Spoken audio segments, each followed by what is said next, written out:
We have to be brave.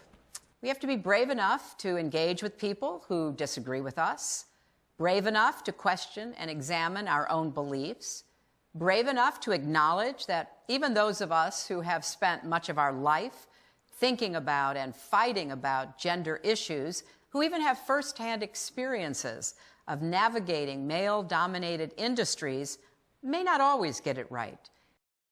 I pledge to continue to speak out. I pledge to never give up.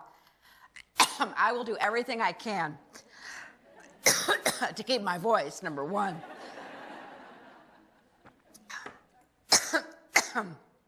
To advance the rights and opportunities of women. In the midst of this snowstorm, stay on the front lines of democracy.